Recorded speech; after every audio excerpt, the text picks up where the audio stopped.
win. Hello, everybody. Welcome at the ISA podcast. My name is Fey Mohamed, and today I will be unveiling my formula called MDW5.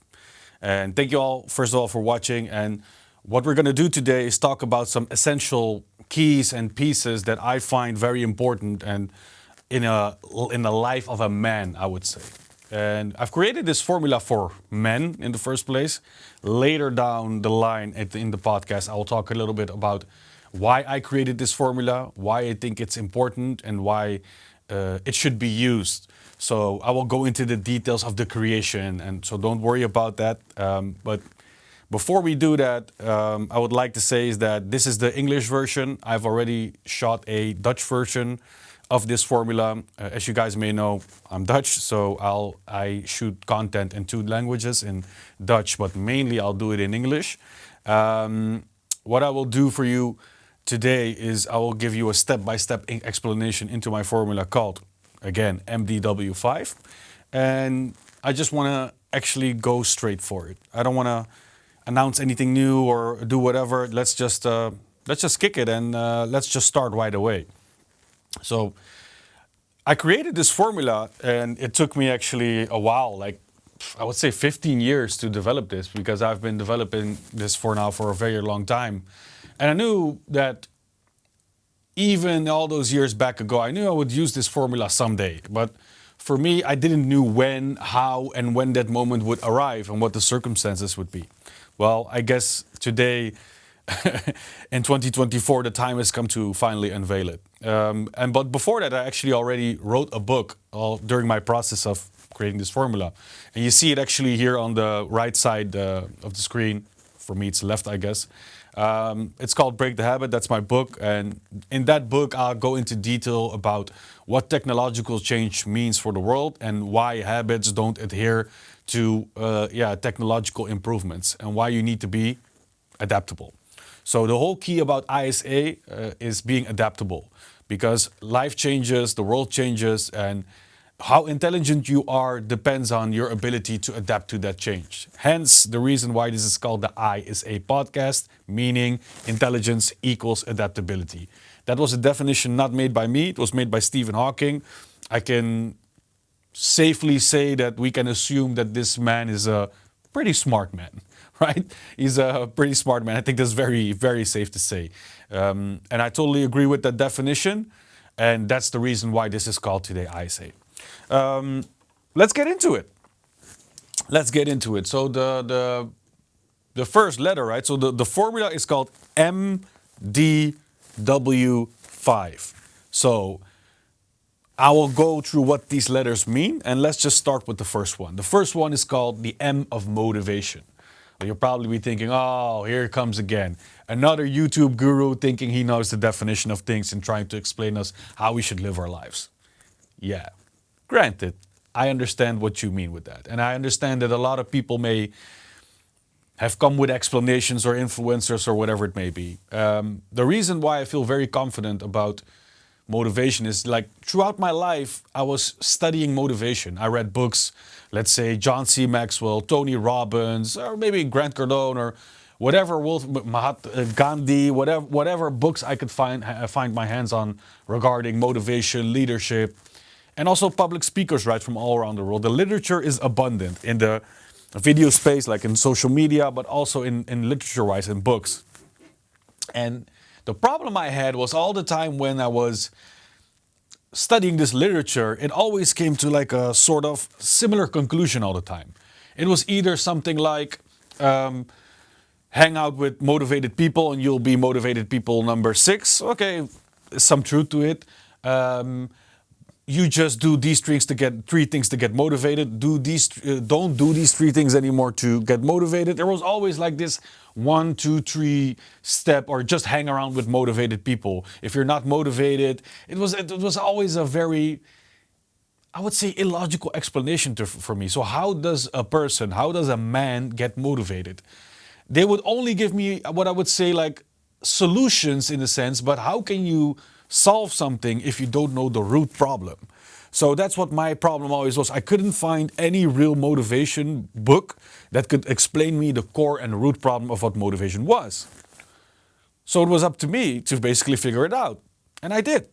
I did figure it out. And now let's get into it. For me, if a man wants to be motivated or needs to be motivated, it consists of two elements. And motivation is for me an equation. So it's a physical and mental state you need to be in. That's what motivation is. Motivation is a physical and mental state you need to be in. But how you get into that mode is it consists of two elements, and which the first one is testosterone. So the T of testosterone is the first element of motivation. You might be saying, testosterone, what are you talking about? Well, let me give you the explanation why I say that. Because if you have a high testosterone, you have what we call the fight response. Let me just give you some explanation about people who have low testosterone and high testosterone. People who have like low testosterone, they have what we call the freeze response or the flight response. And if you want to be motivated in life and get things done, if you have the freeze and flight response, it's probably going to be pretty hard for you to feel some inner urge of motivation. What high testosterone does is it makes sure you feel that you have that fight response. So motivation isn't that this testosterone is an internal urge you will feel. How to get that then? That's probably the second question, right? Though, how do I get testosterone?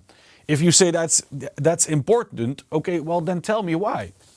So, and how do I do it? So the only real way you can actually increase testosterone in a natural way is what we call resistance training.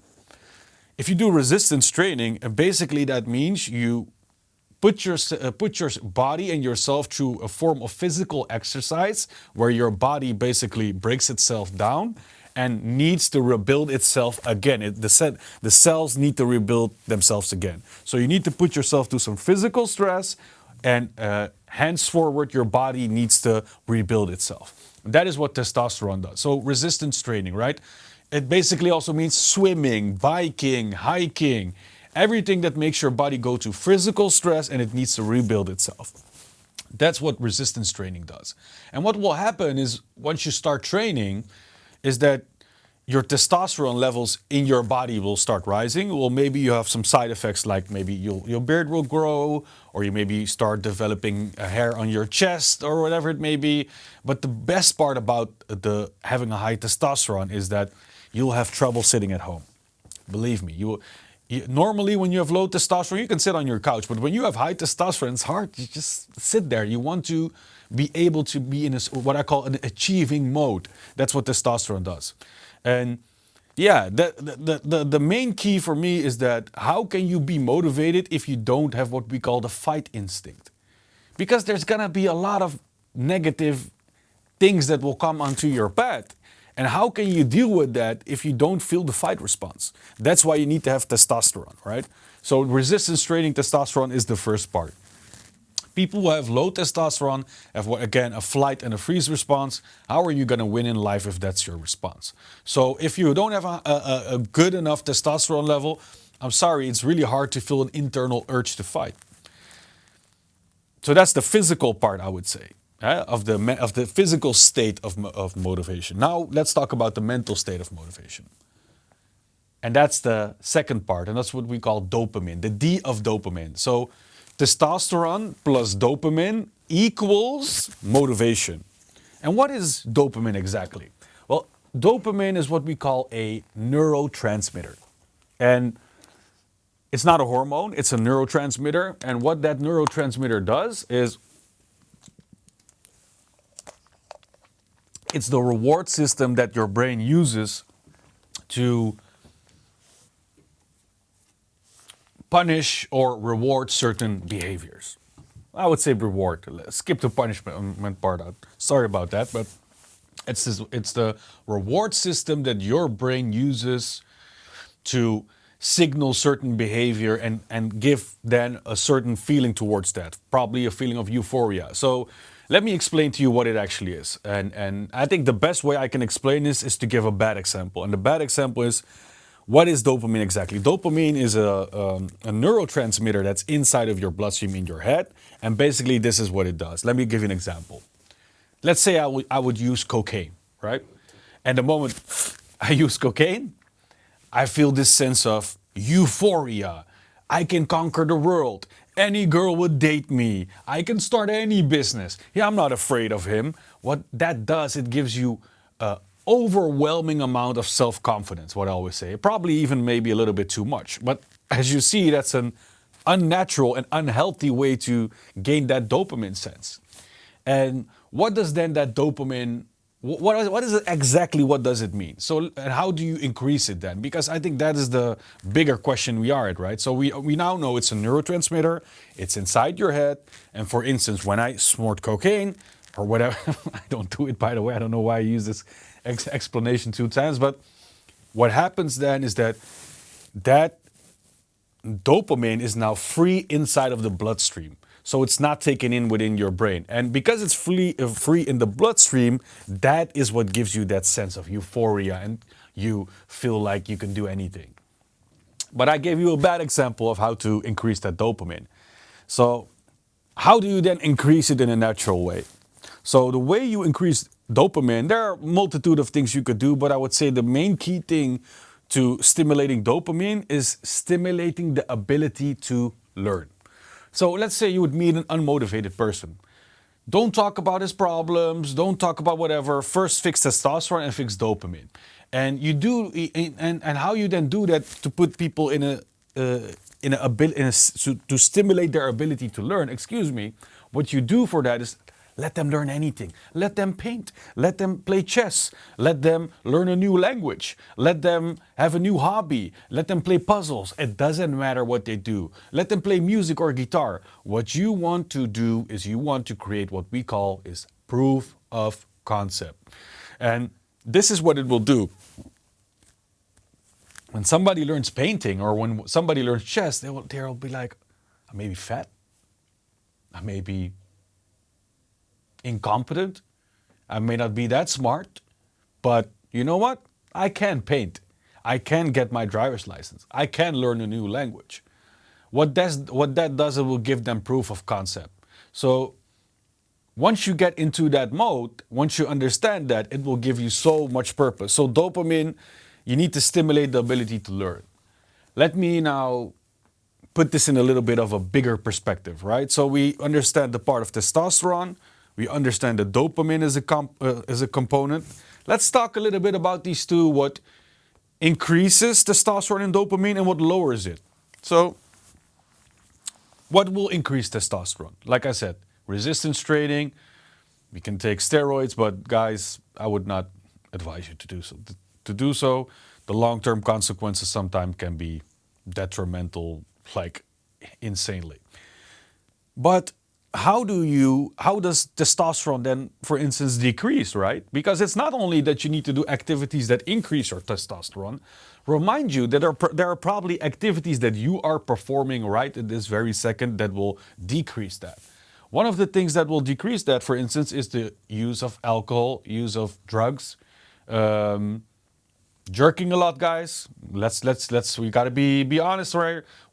Consuming too much porn and jerking too much. Basically, that will be very detrimental to you. I'm calling out these ones because these are the most prevalent ones in the sense of these are the ones the reasons I hear the most and I see the most. Because we're talking about guys here, I don't think women will be like jerking off. I don't see how they would do that. Okay, let's go to dopamine. Dopamine is mainly the same thing, right? Using drugs. Watching pornography is really bad. So when you watch a lot of pornography, what happens with dopamine is that you substitute real intimacy with pornography. It's just a substitution because you still want intimacy, but you're just substituting it with porn. But the problem is with porn is the porn starts at what I call the end. It doesn't give you the romantic play, the calling, texting, whatever that leads up to the sex, right? So because you substitute just the sex part and the end part, what it will do, it will give you that increasing amount of dopamine. And those images will then be obviously sort of imprinted in your head. And now the problem is that you will start relating sex with pornography. And the moment you start doing that, when you maybe in real life want to have sex with a woman, You maybe have some performance issues because you cannot get the same stimulants of dopamine that porn gives you instead of that real life gives you, because you have an unhealthy vision and the way you look at life when it comes to sex. So pornography, and then the second killer I would say is smoking weed, guys. If you combine these two, smoking weed and jerking off a lot, that's a deadly combination, because weed for a lot of people, it will demotivate you. It will get you into a sense of that you don't want to do anything, and then combine jerking off and you probably will never come out of your house. So don't do that. Those are bad activities for that. So testosterone and dopamine. So if you have an unmotivated person, don't talk about their problems, because let's rephrase this a little bit, right? We have testosterone, dopamine, motivation. Now, what is the opposite of that equation? The opposite of that equation is LT, low testosterone, plus LD, low dopamine, is U, meaning unmotivated. So this is what people who have low testosterone and low dopamine mostly do. People who have low testosterone, when they get into an argument, confrontation, or they have a difference of opinion with somebody, they will say things like, whatever, it's fine, no worries, I agree with you, or no, it's okay, let's move on. They always try to avoid an argument just to be a peacekeeper. But being a peacekeeper is not gonna give you the necessary ingredients to be bald and savvy to make it out in the real world. So low testosterone people always make excuses to not have an argument. So don't be that guy. And I'm not meaning to cause drama, but sometimes there are difficult conversations that need to be had. Don't be the guy who avoids those conversations. And the second, you have the people with low dopamine. These are the people you need to stay the hell away from if they just interfere. If they have low dopamine and they want to do something about it, then fine. But people in general who have low dopamine, stay out of their way, because these are the people that they're negative. They say things like, oh, my cousin and my friend already did that business idea, and that's why it's not going to work. No, a friend of mine, and I did it and it never worked. And these are what I call the people who make always excuses. People who make excuses will never be winners, because they'll always find reasons to lose, and here we find reasons to win. So don't hang around with people who have low dopamine. And if they do, then figure out, and then put them in a state so they can figure that out. All right, so that is how you get motivated, guys. It's not about reading a book. It's not about talking with motivated people. No, motivation is something that needs to come from you internally. Because let me tell you something. My crew consists of very motivated people. There were many times when we had somebody that came in and just hang around with those motivated people, but a lot of those people never survived in our environment, because after 2-3 months they didn't feel the same motivation that we did, so they couldn't stand up early. They couldn't do the necessary things to get there. So by just hanging around with motivated people, that will not solve your long-term issues of motivation. I promise you, it will not solve it. It needs to come internally. If you don't feel an inner urge to fight, if you don't feel an inner urge of dopamine, then it's going to be very tough for you. Because what is dopamine? Dopamine means the glass is half full. And when the glass is half full, now you can have the conversation. Because if you have an unmotivated person, already look at it. Doesn't want to have an argument and doesn't think that things are going to work. Why in God's name? Let me give you an example about this, because this is amazing, right? A lot of people can relate to this, I think, at least in the Western world, but I think a lot of people can relate to this. You're home, your dad comes home, you're on the couch, son is there, and he gives them this big rant. You're all the time on the couch, you do nothing, eating Cheetos, whatever, and you don't do anything with your life, and now I'm tired of it, and clean your room. You know this rant, right? Your dad gets messed up, But let me tell you why that rant doesn't work. Because that son that is sitting on the couch there, he's unmotivated. He's unmotivated. If you talk to an unmotivated person, you need to understand this. Their mental barriers are up. So it doesn't matter what you say. It's just a mirror, or in this case, what you would call a wall. What you throw at it will probably come back at you. So having a conversation with somebody who has low dopamine and low testosterone, aka I'm unmotivated, makes no sense. Okay, let's move forward to the next part because I think I've made my point now very clearly. Don't talk with unmotivated people. If you want to get motivated, you know the steps now. So before this, there was no definition of motivation. Because all the time, like I said, it was something like hang around with motivated people or do this. No, but now we have an actual definition. I believe this is what will define you. Let's go to the D of discipline, right? Because again, now we're probably going to get some comments like, oh, here he comes again. Another guru with the whole discipline talk. You just need to be disciplined and what it is. Well, let's go to the what is discipline then? A lot of people, you can have dictionary, you can get a dictionary and just check what discipline is, and the same with motivation. But let's freely translate it, right? Discipline is basically doing what you need to do when you have to do it, even if you don't feel like it, but you still have to do it. That's basically discipline, right? Do what you have to do, even if you don't feel like it. So, but then again comes the question, okay, but how do I then get discipline? Same with motivation, right? Yeah, just hang around with a lot of people, but okay, then how do I get motivated? How do I get disciplined? Most of the books that I went through and most of the speakers, they talk from what I call a solution-oriented angle. So they'll just say you're not motivated. Okay, let's solve it. But how can you solve discipline? How can you solve motivation if you're not able to define it? That is my biggest issue with most literature, is if you're not able to define it. Well, and I think I've defined it. I definitely think I've defined it. So this equation, MDW5, is an ongoing equation. So I believe you cannot be disciplined if you're not motivated. So M of motivation plus the F of fear is discipline. People are thinking, huh? What? Fear? Dude, you always taught us, my students always, I had this talk with my students too, and my students told me, dude, you always told us to be fearless lions and we're going to win and we're going to conquer the world and we're going to be so motivated and this and that. And I was like, well, listen, I think you get it wrong. Fear is not necessarily a bad thing, A lot of people have this conception in their head that fear is something not good and you should shred it. No, fear is actually something very useful, because fear is something that will keep you in check from doing certain behaviors you shouldn't do. And let me tell you a story of one of my students. When I was in my office, and one day one of my interns turned student walked into my office.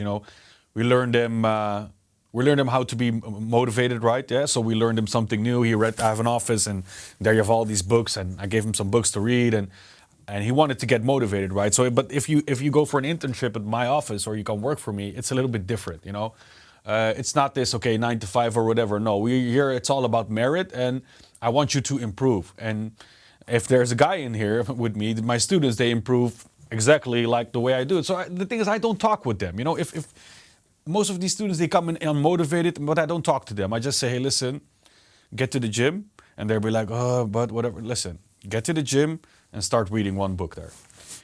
You know what will happen? After 2, 3, 4, 5, 6 weeks, they'll be like, hey, I didn't know I could learn all these things. And after a couple of weeks, hey, my body's starting to feel a little bit better. They'll come feel a little bit more healthy, wake up earlier. They come half an hour earlier for work.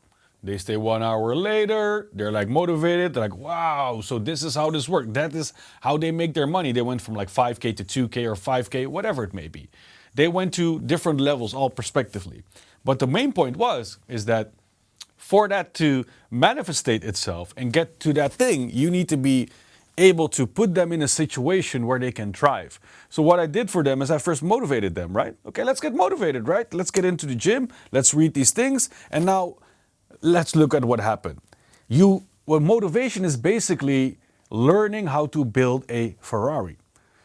Now, you need to also maintain that Ferrari, right? And to do that, you need discipline. And when that student came into my office, he was doing good. He was like 18 and he made like 500 euros a month, and we got him to like 2K, 2.5K, pretty fast. And I remember him coming into my office and he was like, "Hey, Faye, I'm making money now, making more than a lot of people. I'm doing great. For my age at least, I'm doing great. But at the end of the month, the money is gone."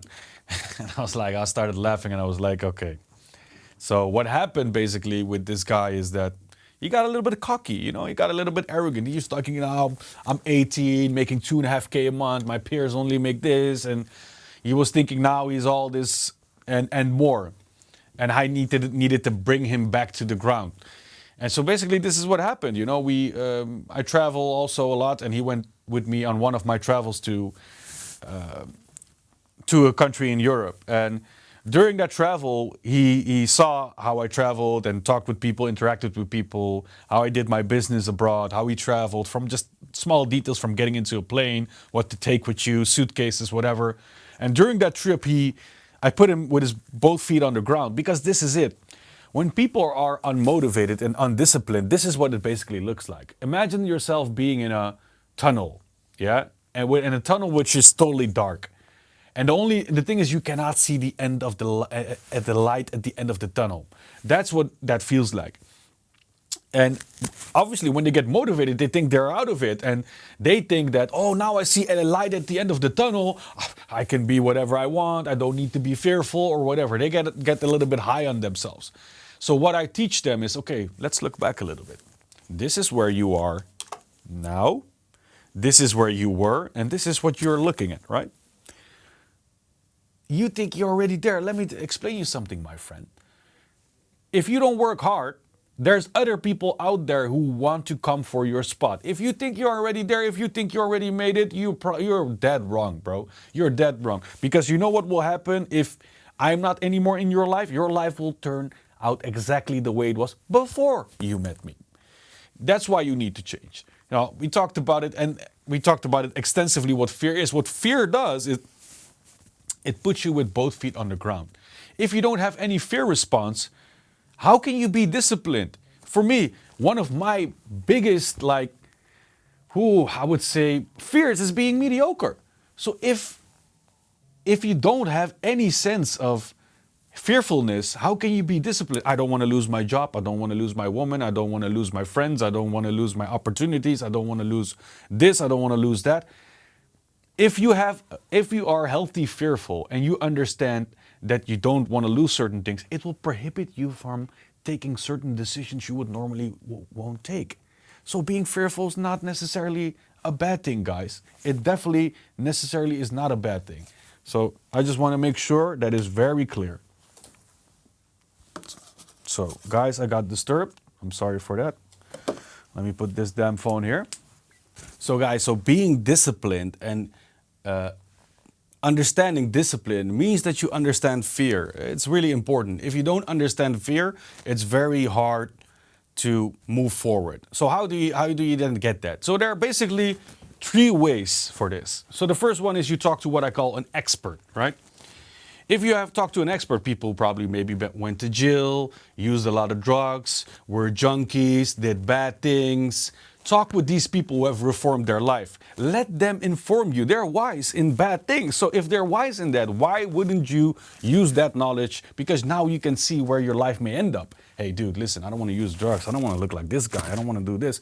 Talk with experts. Experts can bring out that natural fear like, hey, dude, listen, I'm motivated. I can get here.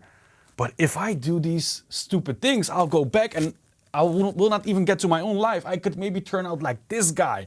I don't want to turn out like that guy. Oh my God, I'm not going to do that. So then again, that brings up the question, I guess, right?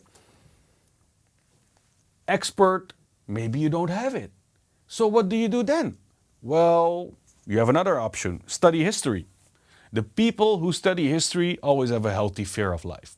People who don't know anything about history don't have a healthy fear, have a healthy look on how fearful life can be. Most people don't even know that in like 1800s, people would live off less than $1 a day. People don't understand that how many people were were murdered in several wars. People maybe don't know how many people died maybe during the construction of the Great China Wall, or in the era of Stalin, or in the era of Genghis Khan, or in the era of Alexander the Great, or in the era of Columbus, or in the era of the pharaohs. There are a lot of different stories throughout history that will tell you if you don't behave well, and if you don't, I would not even say behave well, but just have an understanding of how the world operates and how fragile life can be. So that is what history tells you. If the best thing I always say is this: go back into history. It will tell you so much about the future. I always say if you want to understand the future, you always need to look first to the past. And that's where you begin, and then you can move forward. The third thing you can do to increase what I call being healthy fearful is travel. Travel is the best thing. And don't go to vacation to Spain if you're a Dutch person and you go to Marbella where you eat the same stuff you would eat here in the Netherlands. That's not traveling. That's what we call a tourist vacation. That's not traveling, right? So let's forget that part. So what I want you to do is look at these three things about, regarding traveling, right? With my student also. So I took my student on a travel. I learned him history, right? He reads all my books I have. And what did I also do? I made him talk to experts. A friend of mine who was in jail. I said, listen, go talk to this guy. He talked with him. I made him learn history, and I took him with me on a trip. I learned him how to travel, and I showed him how life could be and how fragile it could be. And he saw people who were on the street, people who didn't make any money. And that's when he finally realized, okay, wow, this world is a big place. And I see what happened in the past, and I see what experts have done. If I don't act up, and if I don't stop certain behaviors that are making me unsuccessful, in the end, I can never be disciplined. So, fearfulness. How do you get fearful? Well, I think I explained it. So, motivation plus fear equals discipline. People without fear, they're not disciplined. They maybe temporarily are, but if you don't fear something, it's hard to move forward, right? And be a healthy fear. Don't be scared of a guy. Be scared of losing your friends, girlfriend, family, mother, sister, brother, daughter. Be fearful about that. That will prohibit you from doing bad things, right? Okay. So motivation builds a Ferrari. Discipline maintains your Ferrari. Right? Because we need to understand, if you want to get somewhere in life, you need to be disciplined. Because motivation is a temporary physical and mental state. It's not a permanent. If you're motivated once, it doesn't mean you're motivated always. No, that's something continuous. That's why you need to keep training and you need to keep learning.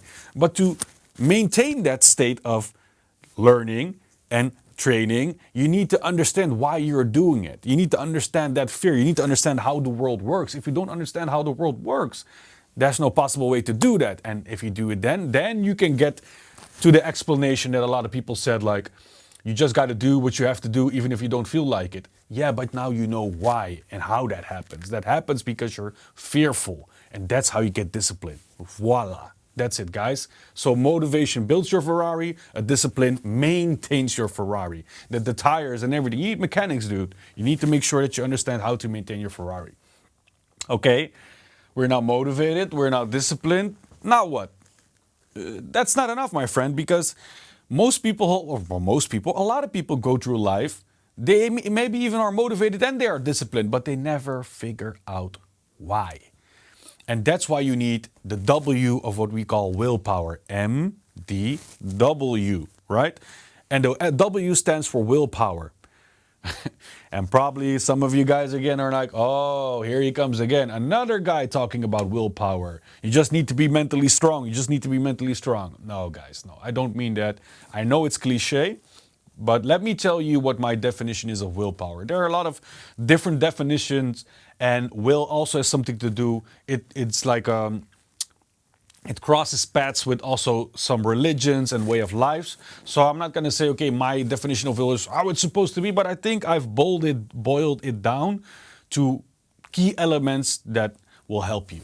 So what is willpower basically? So if you build a Ferrari, you maintain a Ferrari, you also need to calibrate that Ferrari. You need to have a destination. Where are you going? Where are you coming from? There are a lot of things you need to calibrate to make sure that your Ferrari operates at its optimum level. If you don't if you don't check the ECU or make sure the air intake is not correctly, your car will burn petrol at a more inefficient rate than it would be if it's calibrated. So what do you do then, right? What do you do? So I've made willpower for me consists of 5 things. I've made 3 theoretical parts and 2 practical parts. And the 3 theoretical parts are questions. So basically I have made 3 questions for every man. And the first one is, when you die, how do you want your friends and loved ones to remember you? And then you may be thinking, what is this? Religion? Is this, what is this type of question? What is very philosophical? Let me repeat it for you. When you die, when that may will be, if you're 60, 70, 80, doesn't matter. When you will die, how do you want your loved ones and people around you to remember you? And the reason why I've made this question first is, I'll tell you a story. When I was 19 years old, my uncle suddenly died. And that was one of the saddest moments in my life, but it was at the same time one of the most inspirational moments of my life. And I remember this day very well because when he died, then it's in Islamic traditions, it's normal and we like to bury our people within 24 hours after somebody has passed away. That's normal in Islamic traditions. But what happened in this case is that we did that, obviously, but the next day on the funeral, there were a couple of thousand people there. I don't know, maybe for a celebrity or whatever, but for normal general people, it's not kind of normal that there are a couple of thousand people there. So when I was there, I was like, what the hell? I remember this scene because we were on the cemetery and me and my cousin, his father passed away. We were standing on this hill and basically saw the whole cemetery. And it was one of the biggest, man. It was big, totally full. Can only see heads there. So I was thinking by myself. I had a realization at that moment. I was thinking if this man never did anything good in his life, why would all these people show up to his funeral? He must have done something good. And also remember, guys, this was during a weekday. This was not weekend. This was just a random Wednesday. And the next Thursday, people came. And remember this, they came from the UK. They came from Germany. They came from Belgium to the Netherlands to attend this man's funeral within 24 hours. And all these people took off from work. So I was like, this guy had to do something good. So the realization I came to was that when you die and the amount of people that show up to your funeral or like to attend it, that's a big indication of how you have lived your life. If nobody wants to come to your funeral, that obviously meant that you've done a lot of bad things. Because I've seen firsthand what happens if you do a lot of good things, how your funeral is going to be. So for me, the way you die is a big indication. So I always tell people, when you want to build your life, you need to start with the end of the book. I think the best movies and the best scenes and series that ever been created always knew a little bit about what we call the ending. Lord of the Rings, you see a scene where he throws already the ring into the fire, all the way a little bit in the beginning, right? You see snaps of the end.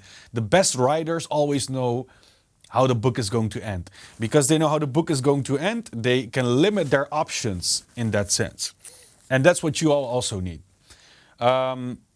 Because let me tell you this, if you understand where the end point is, where we have the Ferrari and we need to go to Paris. Great, now we put in the destination. Why you want to put in the destination? Because it's gonna avoid you for going through a lot of effery, right? A lot of effery. You don't want that. What it does, it limits your options. Because let me tell you something.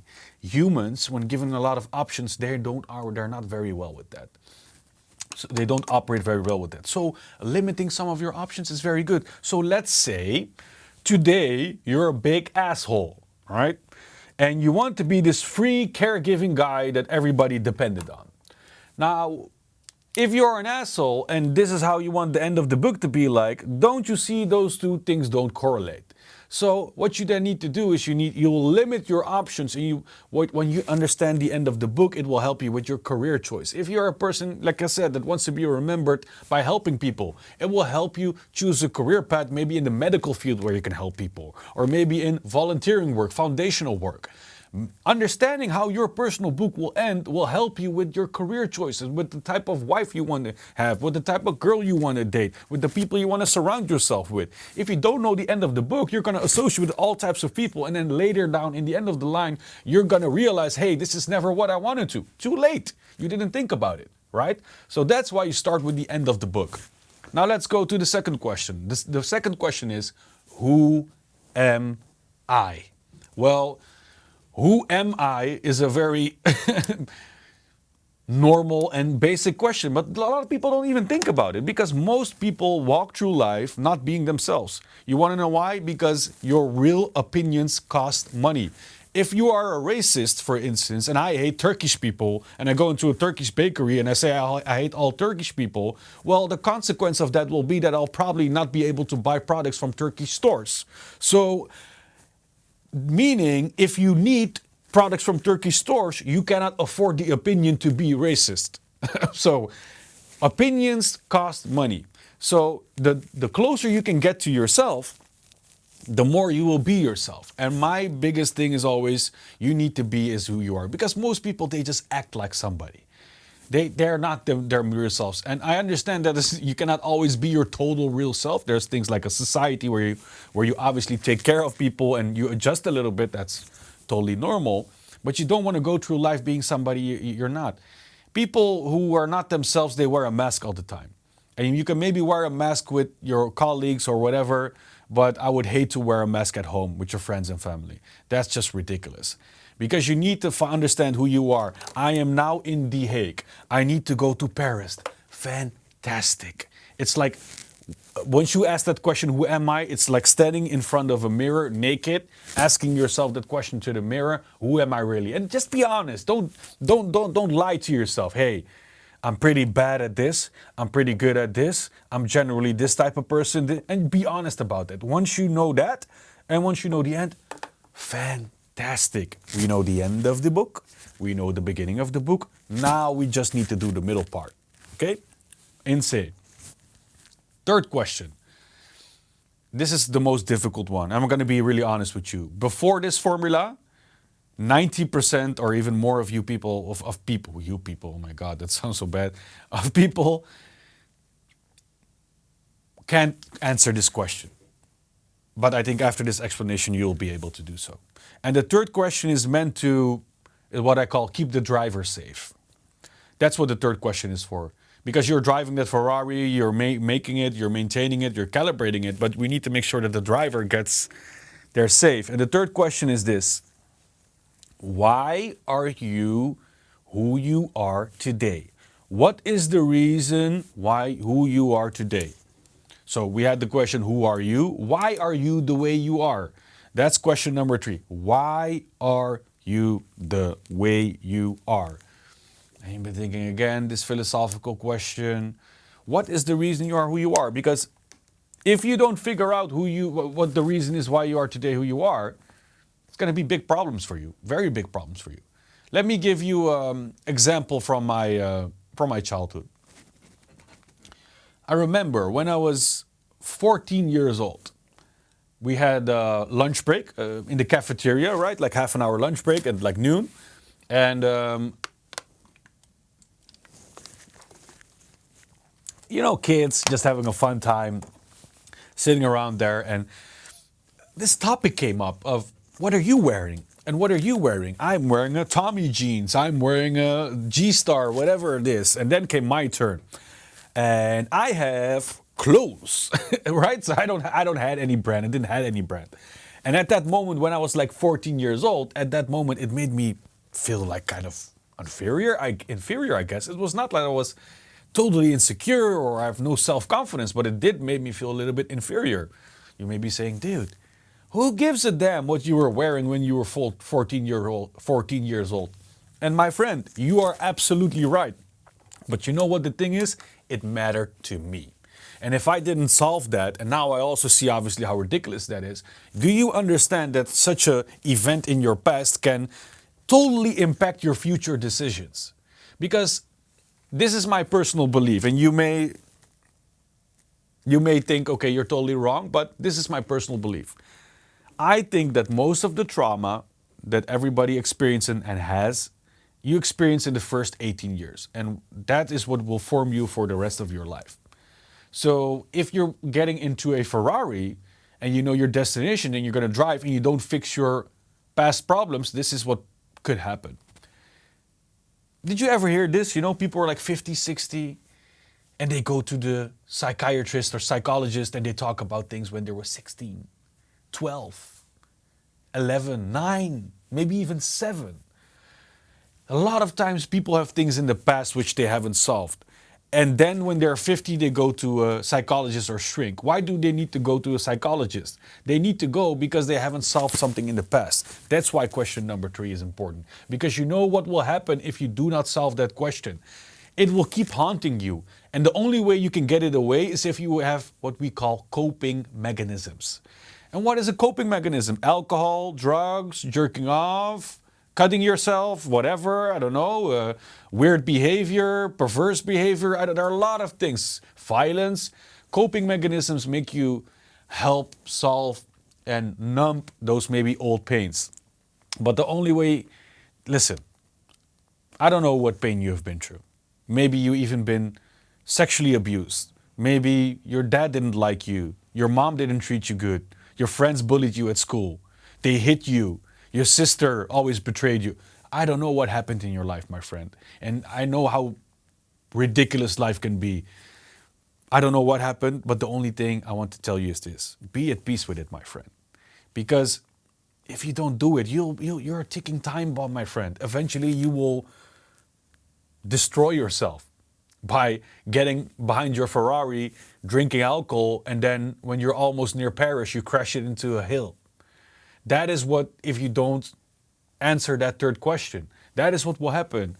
If you don't answer that third question, it will always come back to haunt you. Maybe not now, in 10 years, in 15 years, but somewhere down the line, it will come haunt you. I'm not saying you need to fix it right now. I'm not saying that. I understand things are difficult. But the sooner you are able to be at peace with that, the easier your life will be. It will be like 10 bricks falling off your shoulders. That's how light you will feel.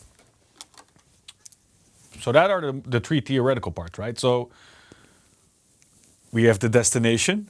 We know where to go. We know where to start. And we understand that we need enough sleep during the drive. We don't drink. We don't smoke during driving. That's what answering the third question do for you. So it's not only theory, right? So this formula cannot only be theory. It also needs to be practical. So I also made 2 practical things. But before I get to the practical part, I need to lay a foundation. And this is my claim to everybody. In the next 100 years, we will see at least 10,000 years of technological change. Meaning, take a good look around you, right? This modern world is maybe, let's say, 2,000 to 4,000 years old, right? And we're going to do 10,000 years in technological change in 100. That's insane. That's why I say the society you're living in right now is going to change. So, but what does that actually mean? What does that 10,000 years of technological change mean? It means whatever you're doing right now, you will probably be replaced somewhere down in the future. What is then the logical conclusion behind that? You need to be an eternal learner. Let's go back into time.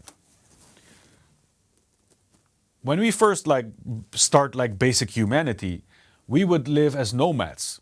And we would travel from spot to spot to hunt deer and gather vegetables, fruits, berries, whatever it may be, to survive. We had a nomadic lifestyle. Then somewhere down the line, somebody figured out, I'm assuming it's a guy, somebody who figured out agriculture.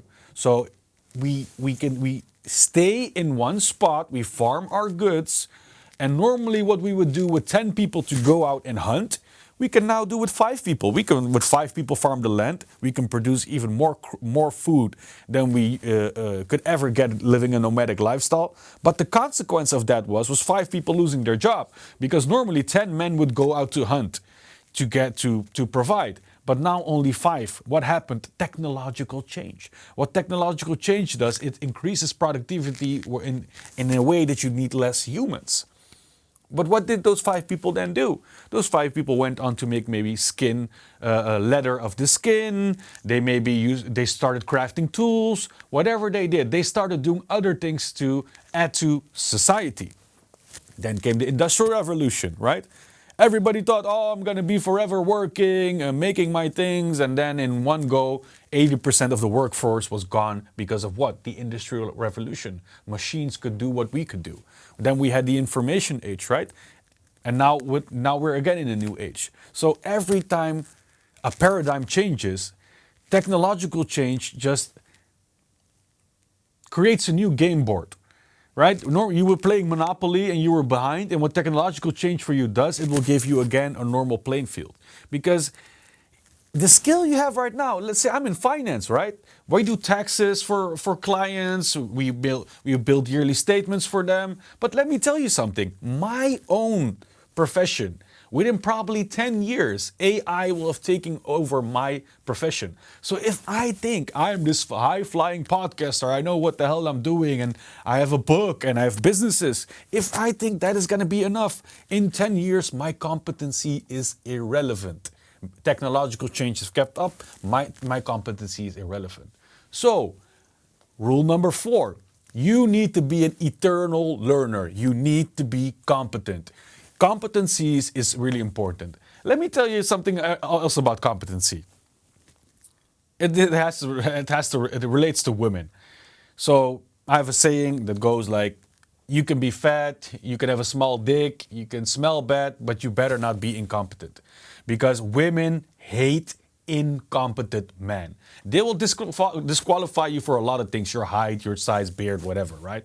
They can disqualify you for a lot of things. But you better not be incompetent, because you'll be disqualified for sure. So being incompetent, you cannot be that. But if you don't keep learning, you will eventually become incompetent. So accept the reality that in the next 100 years, we'll have 10,000 years of technological change. If you cannot accept that fact, then go ahead. Live your life in another way. But that's what I think is very important. Be an eternal learner, aka be always competent. Okay? That's the 4th part of my willpower formula, and this is the first practical part. We did the 3 theoretical questions. So now comes the 5th part, and that's what I call the database theory, right? So let's talk about competencies in general, right? This is what competencies are. I'm gonna lead it into the 5th part, but let's zoom a little bit out. Let's say I want to do business in the UK, right? I want to have English clients, I want to do business there, and I cannot speak English. Basically, what you're saying is a competency is blocking me from having further success. So you can do 2 things in this case. Either you learn English, so I've learned English, barrier down, I can now do business in the UK. To learn English, that obviously takes a lot of time. Maybe not if you're a talent, but what is the second option? The second option is, hey, I know somebody that knows English, and because of him, we can now do business in the UK. If you have a holistic mindset and you think in this world you can do everything alone and I am already a good guy, I don't need nobody else. If you're a selfish son of a you-know-what, you'll never make it. You'll reach to a certain level. Yeah, you can make money, you can be successful, you'll reach things to a certain level. But in the end, you'll always have a plateau which you cannot overcome.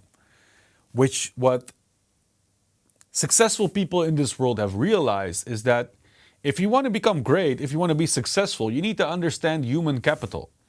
And most people don't. They don't understand human capital. Most people behave like this.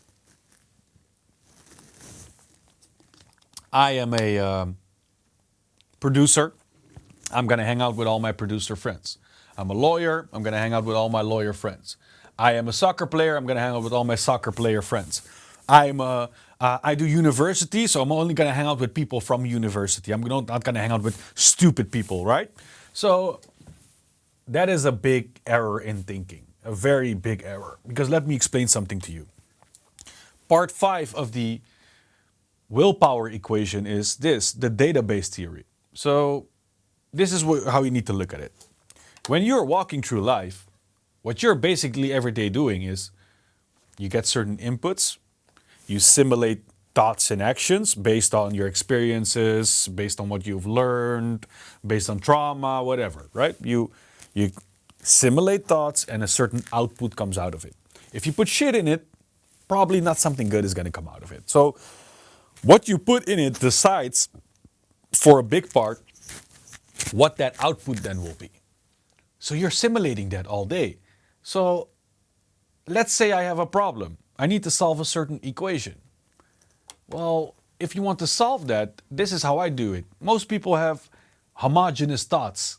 Like I said, they hang around only with baseball players, only with university people. And this is what that does when you have homogeneous thoughts. You go to the same school. You read the same books. You go on the same vacations. You have the same friends. You have the same conversations. You buy the same magazines. You watch the same YouTube. You do everything the same. And let me tell you something. If you guys all do the same, the only thing you're doing is you're competing against each other. Because, oh, you didn't go to that festival? You didn't go there? Because you're in the same world. The only thing you do is competing.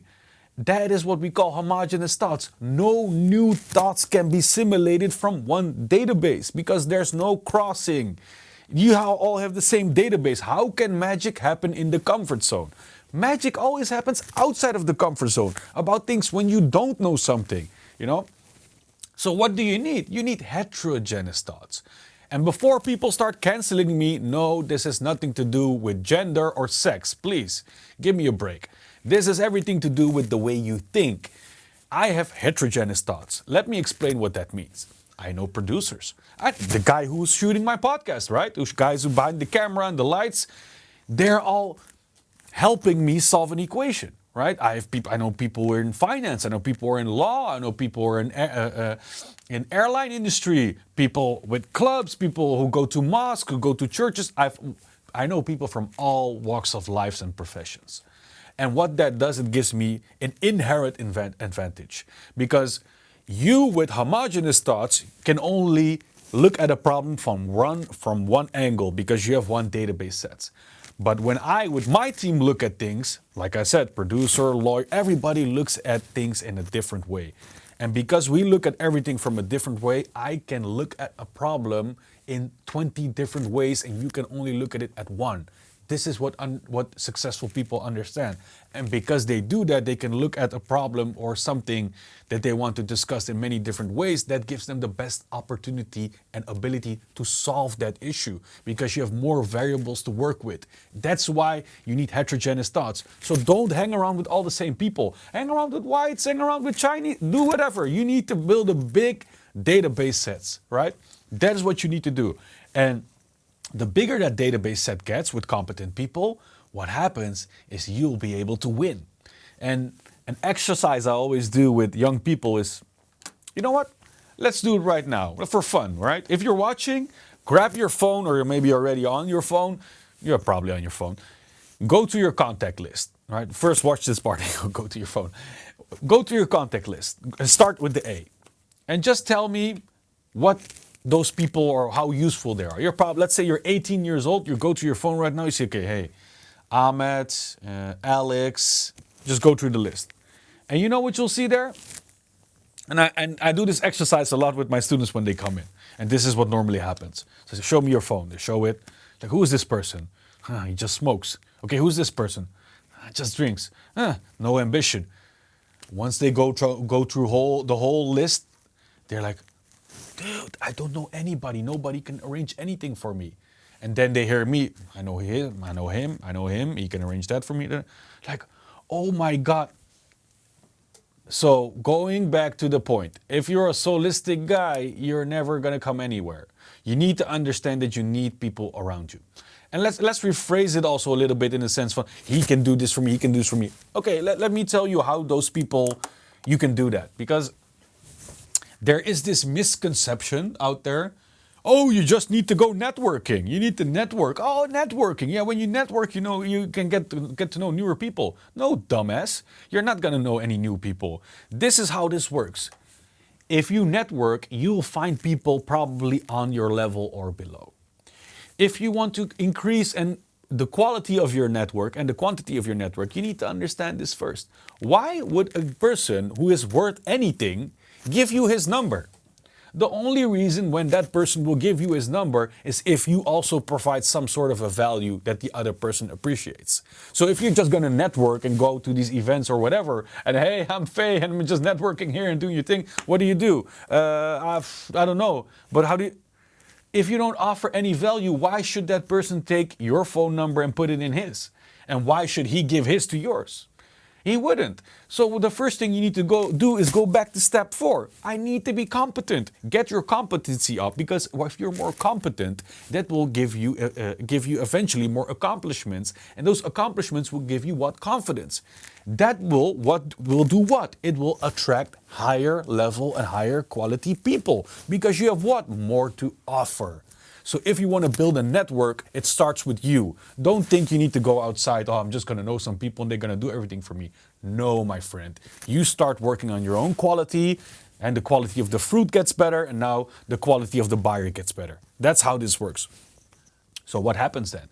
A lot of people, they call me, right? Hey, Fey, can you arrange this? Can you arrange that? Do you know this? Maybe I don't know somebody directly, but I have somebody in my network that I do know. But why do these people want me in their phone? They want me in their phone because they know, okay, when I call this guy, this is arranged, that is arranged. He can arrange this.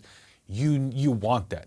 So you know you're doing good if people start asking you for advice. Then you know you're on the right way. If guys around you start, hey, Fey, how do I do this? Can you help me with this? You're in a great position. If nobody asks you for your advice, if nobody wants to know your opinion, you're doing very bad.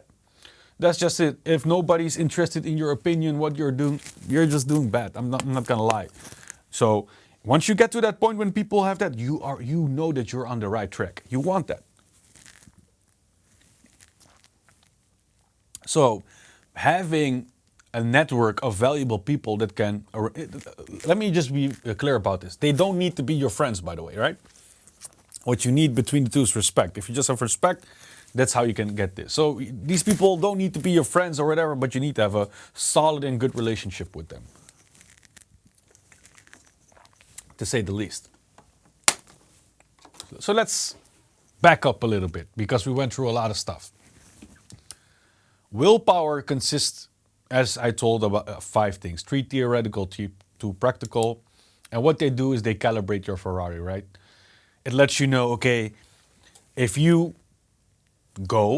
leave this planet, whenever that may be, how do you want people to remember you? Who are you? And why are you the reason you are who you are? Then, I understand I need to be competent, I need to be skilled. That's going to be problematic with women, first of all. And second of all, I'm going to be out of a business because technology is coming from my effing job. And then fifth of all, if you think you're this soulless guy, you're never going to make it. You need a team of people around you. You need the database theory. That's why you need those 5 things. So with motivation, we learned how to build the Ferrari. With discipline, we know how to maintain the Ferrari. And with willpower, we understand how we can calibrate a Ferrari. Now let's go to the last part. And that's the number 5, right? And what's that 5? What does that mean? And then again, the 5 people around you, you're a mirrored reflection of that. That's what that means. The 5 people around you, you're a reflection of them. And then you probably get into this cliche thing. Guys, this is so cliche. A lot of wealthy people say it. It's mentioned in a lot of books. But I really agree with that. The 5 people you hang around with most, you are a mirror reflection of that. I honestly believe that. Because you probably heard this sometime, right? So if you hang out with 5 fat people, you will be fat person number 6. Well, that's probably true. But nobody has really ever explained then, okay, if you hang out with 5 people, what type of people then should they be? What type of characteristics should they have? And I full-heartedly believe is that every man needs his own clique, his own clan, tribe, whatever you want to call it. And you need at least 5 people in that. It can always be more, but you need at least 5 people in it. That's why it's called MDW5. And I actually botched the name. It should be MDW6 because it's me plus 5, so you plus 5. But I essentially made 6 characters and 6 personality types for people to figure out to associate in your life. And let's just start with the first one. The first one, the first person you want to have in your life is what we call a leader. You can be that, or 5 of the people you hang around with can be that. One of the 5. And you want a leader because without a leader, you're basically all good individuals. Yeah, you will have success in your life. You'll probably have a good life, but you'll not be able to get to another level. You need a leader for that. And what is a leader? What does a leader do? Well, a leader, generally speaking, calm decision making, is very stoic, atypical personality, doesn't take like bullshit from people, right? Non-emotional, has the ability, the power of the leader is what we call the power of imagination. So able to see ahead in the future where we're gonna go, and based on that you build a plan, right? That's the leader. You lead towards some certain goal. And that's the basics of leadership. Just a little bit further, I'm not gonna go into this totally, maybe another time, but there are also what you call a little bit special leaders. So in the sense of, yeah, good leaders just have the power of imagination. Great leaders have also what we call intense analytic prowess. They have the power of analytics. So, but the problem is these 2 brain halves are conflicting. So you'll not find a lot of people with those. They have exceptional power of imagination, so they're able to what we call zoom out, and they also have the ability to zoom in, so analyze, to see the bigger picture, but also zoom in. And another characteristic of a great leader is that some leaders are able to look 2 years in the future, 5 years in the future, a year, 2 years, 3 years, but they're not able to see 10 years, 20 years, 50 years, maybe a lifetime. So depending on those 2 things added to that, that will decide how high on the totem pole you will be. So that's a leader.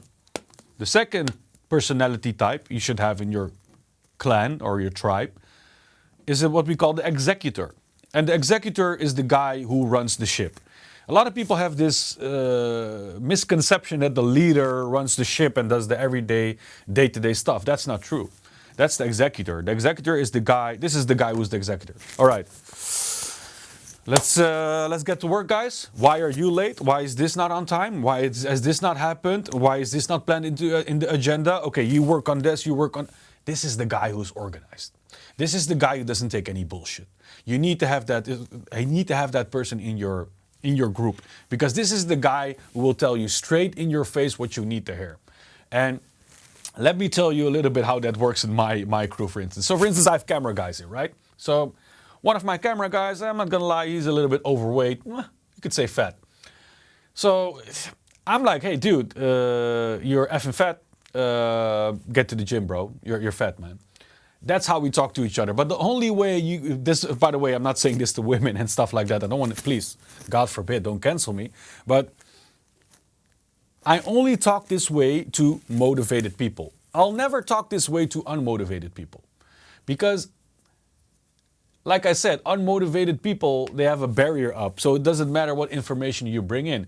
But to a person who's motivated, listen, this is the difference. An unmotivated person, when he's in a tunnel, a dark tunnel, when he looks back, he sees no light, and when he looks in the front, he sees no light.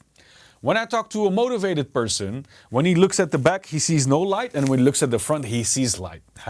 Glasses half full, glasses half empty. Okay. But if you talk to an unmotivated person, like that dad give a rant to his son, you're not going to achieve anything. He already thinks he's a piece of S. He already thinks he's no good. Father doesn't love me. This is what happens when you have that talk with that person. Let's resumate a little. Let's go a little bit back, because it all comes from the executor, right? Let me give you another angle of motivation and discipline before I go back to that executor angle of needing to know the truth. If you have that serious talk with somebody and he's unmotivated with that guy, you only gonna what? Increase the problem. He already is for no good. He already thinks you don't believe him. He's not skilled. Why? He has low testosterone and he has low dopamine, and that's why he's unmotivated. And now you're gonna add on to that. That's why I tell dads, don't give that rant to an unmotivated child, because it will not happen. But the only reason why I can speak the way I speak towards my crew and people and tell them they're fat is because they're what? Motivated. They see light at the end of the tunnel. So that will make them fearful, right? Let's go back to discipline again. I have deals here, man, with my people. I tell them, hey, listen, dude, next year, if you still have that weight, you're not going to be in this crew anymore. They're like, but I don't want to lose my friends. This podcast, what we're doing, we're going somewhere. I don't want to lose that. What happens? They lose the weight. Again, guys, fear is not a bad component. It helps you prevent stupid decisions and also help you keep in line. So why do you need that executor in your life? You need that executor in your life to tell you the truth. But how can you do that? Only when you're motivated. Guys, never tell unmotivated people about their problems. Please don't do that. So the executor, that's what he does. Now let's go to some other traits that the executor has, right? The power of the leader is imagination, and the power of the executor is what? Execution, executing the plan. That's the power of the executor. Organized, disciplined, most of the times in shape with general things in his life like health and those type of things. No nonsense, no bullshit. You get it, right? That's what an executor is. So low in emotion, high in productivity, high in production. Leader, low in emotion, high in imagination. Now let's go to the third one. The third one is what we call the analyst or the heartbeat. Another word I created the word heartbeat, but the analyst is the official term. And what does the analyst do? The analyst is the guy who can, if you create the ID, he's going to nitpick on the ID to make sure that an analyst will find holes in your ID that you'll never be able to find. And the thing is with analysts, a lot of times they're introverted. My brother, for instance, is introverted, and some people around me are introverted. And it can be difficult to work with them because especially when you're a very expressive person, it's really hard to connect with an introverted person. So how do you do that? You need to understand, first of all, how introverts work. Introverts don't speak their message. They show their message. So asking them and try to talk with them all the time, yeah, you can talk with them, but don't expect them to respond with the words you're looking for. They will respond with the actions you're looking for.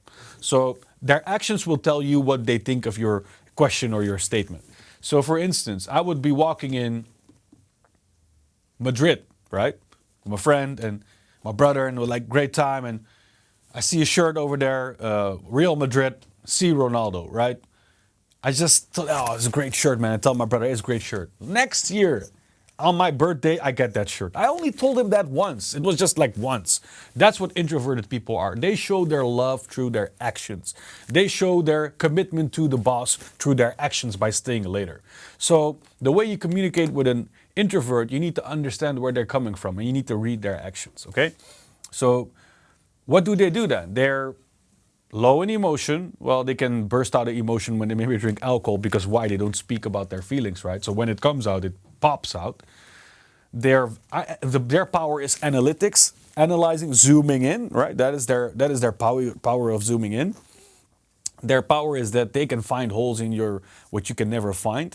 They're atypical. So again, low emotion, high in analysis. So now we have three characters, the first three. Now let's get to the second three characters, because I on purpose put a split into it. The fourth person in your crew needs to be what we call a creator. If you don't have a creator in your near area, I would say, or your friend zone, you cannot build anything. You need a farmer who can, from a seed, make a crop. You need a programmer to make from nothing something and basically write code and build a program. You need somebody from nothing to make a music song and make something. You need this dude. I have a creator here also. He's what we call a translator of IDs. And what does he do? For instance, my camera guys, they translate my IDs. You need to have a creator in the midst of you. And the creator, the power of a creator is what we call imagination, right? Similar with a leader, but different. Creativity is the power of creating something new. And the good part is that once you get a creator, the things you can create, like from nothing to something, will be amazing. But now comes a little bit of the problem. They're high in emotion a lot of times. And because they're high in emotion, their life will be like emotional roller coasters, up and down. So, for example, one day they meet the girl and they say, oh my God, I love her. We're going to marry. She's perfect and whatever. And then literally 2 days later, hey man, how's going with your girl, man? Nah, yeah, it wasn't really working. They go like this, man, bro. It's like insane. The highs and lows are insane. You as a leader need to manage that. Manage those highs and lows. Manage expectations. So that's the hard part about them. So their power is creativity and they're high in emotion. The fifth person you want to look for is what we call the joker. Yeah? In the deck of cards, you have 52 cards, I think, plus a joker. And what is the joker? In every play, you mostly have, when you have the joker can what? Be any card. It could be an ace, it can be a 2, it can be a 10, it could be a king, it could be a jack. But what it does is, the most important part is it changes its appearance. The joker is the one who will sell your product, because the joker is the one who can talk with CEOs, with street people who are 18, with a woman who's 75, with a guy who's 40, with a gay guy, with a lesbian guy, it doesn't matter. That's what the joker is. The joker can fit into any environment, and that's the person who will sell your product. They're normally a little bit high in emotion because you need to use that for sales, but well controlled. Again, guys, well controlled. And at the same time, this is what a little bit the problem is with the joker. Why would he sell your product if he can sell his own? So convincing him to join your team or your circle of influence can maybe be difficult, but if you have a plan for him, he will be invaluable to you. Because in the end, you can create anything you want, but if you can't sell it, who cares? It's just a product on the shelf. Nobody cares. So, what is then the sixth one? The last one. The last character type of person is what we call the X factor. And the X factor is a person who is unique to your group. And let me give you some examples. I'm going to give you a funny one. Oh, no, not a funny one. Let's just give a normal one. So I have a guy in my crew, right? And he actually doesn't give me any like business value or gives me value that I have like a new, better idea, or, well, it doesn't work, or it's not like that. But sometimes I have discussions with him, and we all have discussions with him, and he then brings up something religious, or we have an idea and he relativates it through religion, and then he spits something back at us, and we're like, actually makes a lot of sense. And nobody understands him. I promise you, we've did this many times. Nobody understands him, but we do. And that's what we call your X factor. The X factor doesn't fit in any box. He doesn't fit in any box. He's not great at this or bad at that. He just doesn't fit any box. That is your X factor. It's what makes your group unique. Keep him around. And don't say, oh, because other people think he's weird or whatever. No. Keep that person around. That will make a uniqueness towards your story, right? That's what you want to have. We went through a lot of stuff, guys. Let's go resume first, the 5 people part, right? So you want a good crew around you, because you know what those 6 people around you are? They all do MDW5. They're all motivated. They're all disciplined. They all calibrated their life with willpower. And you are one of the 5 people around them. You know what that will do? It will create an unstoppable force when you have that around you. If everybody does MDW5, you guys around yourself, and that's the people you surround yourself with different characteristics, heterogeneous thoughts, who's going to stop that? My advice to you is, if you have that clique of like 6 people or even more, it's not a maximum, it's a minimum. Dude, just stay 10 years together. You'll probably have a lot of money, because you have all aspects of success combined into one. And it's very hard to beat that. It's just very hard to beat that. So, looking at these 6 people, what are they then? Motivation built my Ferrari. Discipline maintained my Ferrari. Willpower calibrated my Ferrari. And these 5 people around you, they make sure you don't come a F up in life. They will make sure you don't do stupid things. They are your insurance policy to your Ferrari. Create, maintain, calibrate, insure. That is what it is, right? So let's have a big resume on the character types. Look at the first three ones. The leader, non-emotional, high in imagination. Executor, non-emotional, high in production, execution. The analyst, non-emotional, high in analytics. The creator, high in creativity, high in emotion. The joker, high in communication, and what? High in emotion. The joker, high in X factor-ish, I have no other way to tell it, and high in emotion. So you have a well-balanced team of 6 people from emotions, characteristic types, and unique skill sets. That will make sure you know what the hell you're doing. And that's what keeps you guys together. So now let's resume this whole thing up and get it to the beginning, right? Let's get it to the total beginning. Let me get some water first before I resume because my mouth is dry, man.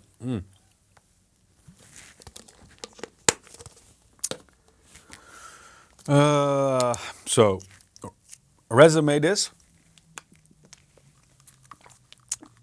This is my main message. Just resume it one time. Main message. Motivation and discipline. What I want to tell people about it is, guys, it doesn't matter if you're unmotivated right now. It doesn't matter if you're not disciplined right now. And maybe you'll be thinking, oh, I can never be like you, or I can never be like him. I can never be motivated. I never need this and that. Understand this now that this formula is here. It doesn't matter how unmotivated you are or undisciplined. Know from this moment on, there is a fix for it. Just if you're unmotivated, undisciplined, that's not going to be your whole life. You can fix this, my friend. There is a solution for that. If you want to get motivated, work on your testosterone and work on your dopamine. Stimulate the ability to learn. Go do resistance training. That will fix your motivation. But to get disciplined, you need to understand fear. So travel, read up on history and talk to experts to get that out of you. Right? That will make sure you become fearful. That will keep you disciplined. And once you're disciplined, you understand, hey, now I need to calibrate my life because why am I on this earth? If I'm just motivated and I'm just disciplined, I'm just going to be a superficial guy who makes a lot of money. Yes, because you make money, you maintain it, but you'll never know why. You'll have no goal in your life. And then when you're 70, you die. You don't know why you even made all this money.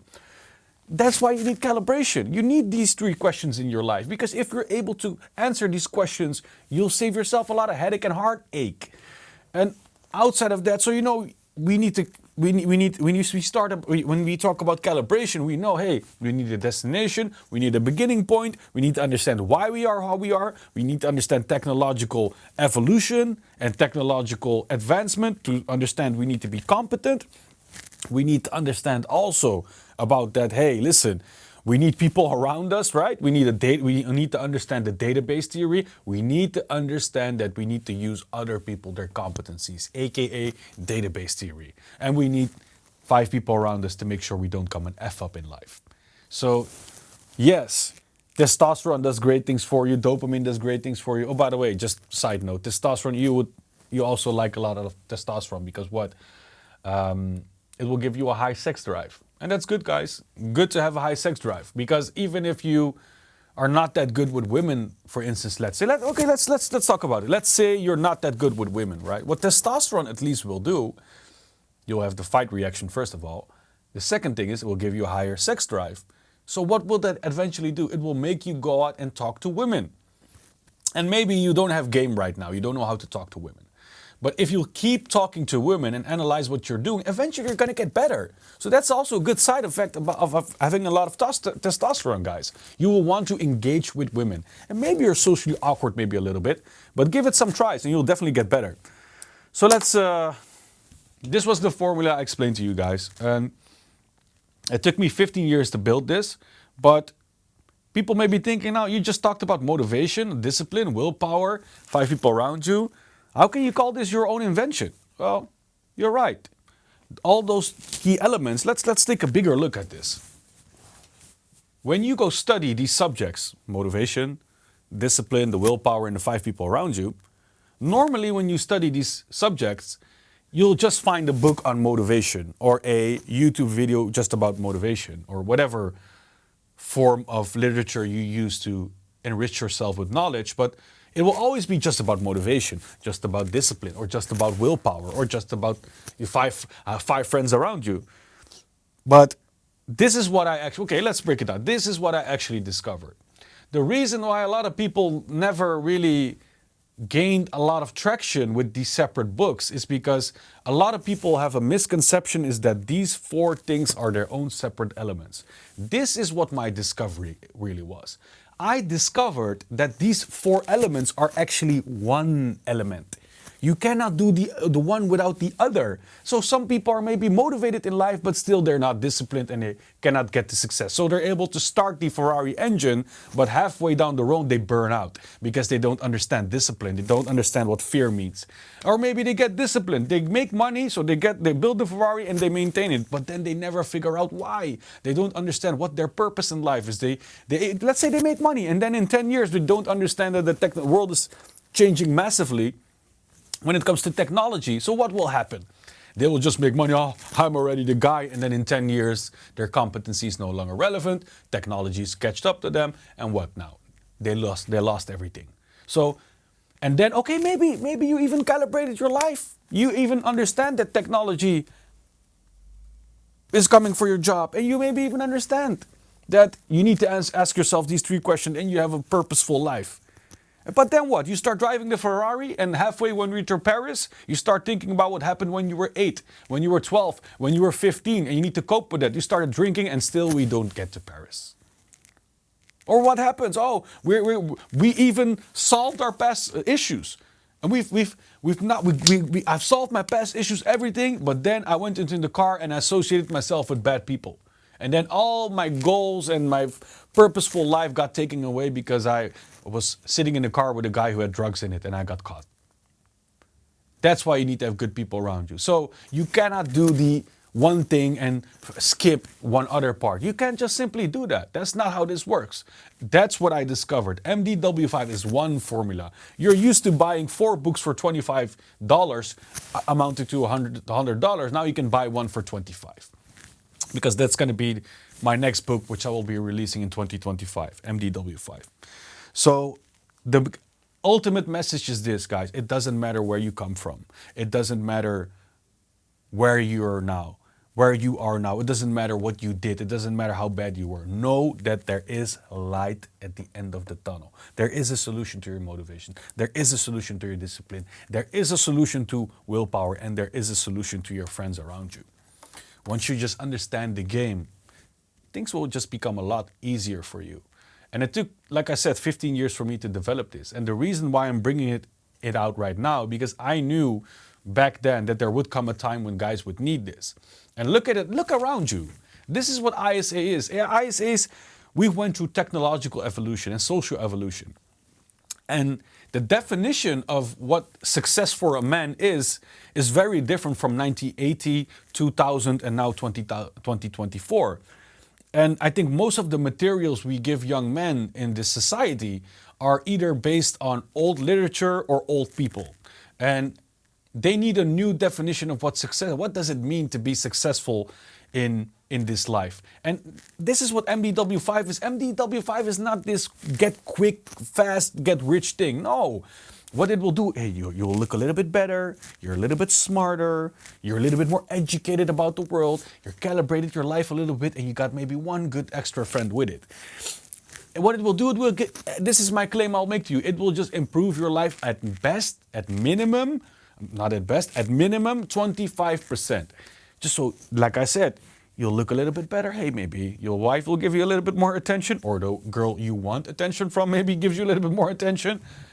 It will improve your life. This is not a quick, get rich quick thing. Please, if that's what your goal was, I'm so sorry. I wasted a lot of your time. That is not what this is. Because I don't believe in those formulas. Get quick rich. Oh, these 5 steps to success will make you so much money. And these 4, it's all nonsense. It's just, when you want success, it's a due diligence and a very meticulous process. A very meticulous process with many steps. So let's not try to get into that. So that is what MDW5 is. MDW5 is a way to change your life. It's the basics of how men should approach and understand how they need to get to a place. What I basically learn you here is how to learn. We learn here how to learn. A lot of people, they learn, but they don't know how to learn or to get better on a consistent basis. We'll learn you here how to tweak 1% here, 1% there, 1% there. But all those small 1%s will lead up to your big result. So ISA understand that social and technological evolution is here, right? What we used to say in 1990 or in 2000, some of those things you cannot say today because you just simply get canceled. So yes, freedom of speech is under attack. Yes, of course I understand that. But I'm not the person who's going to go into the, oh, they do this wrong and that wrong. I'm solution orientated. So we figure out what the problem is and we start solving it. That's how we work here. We're going to have a lot more editions, guys.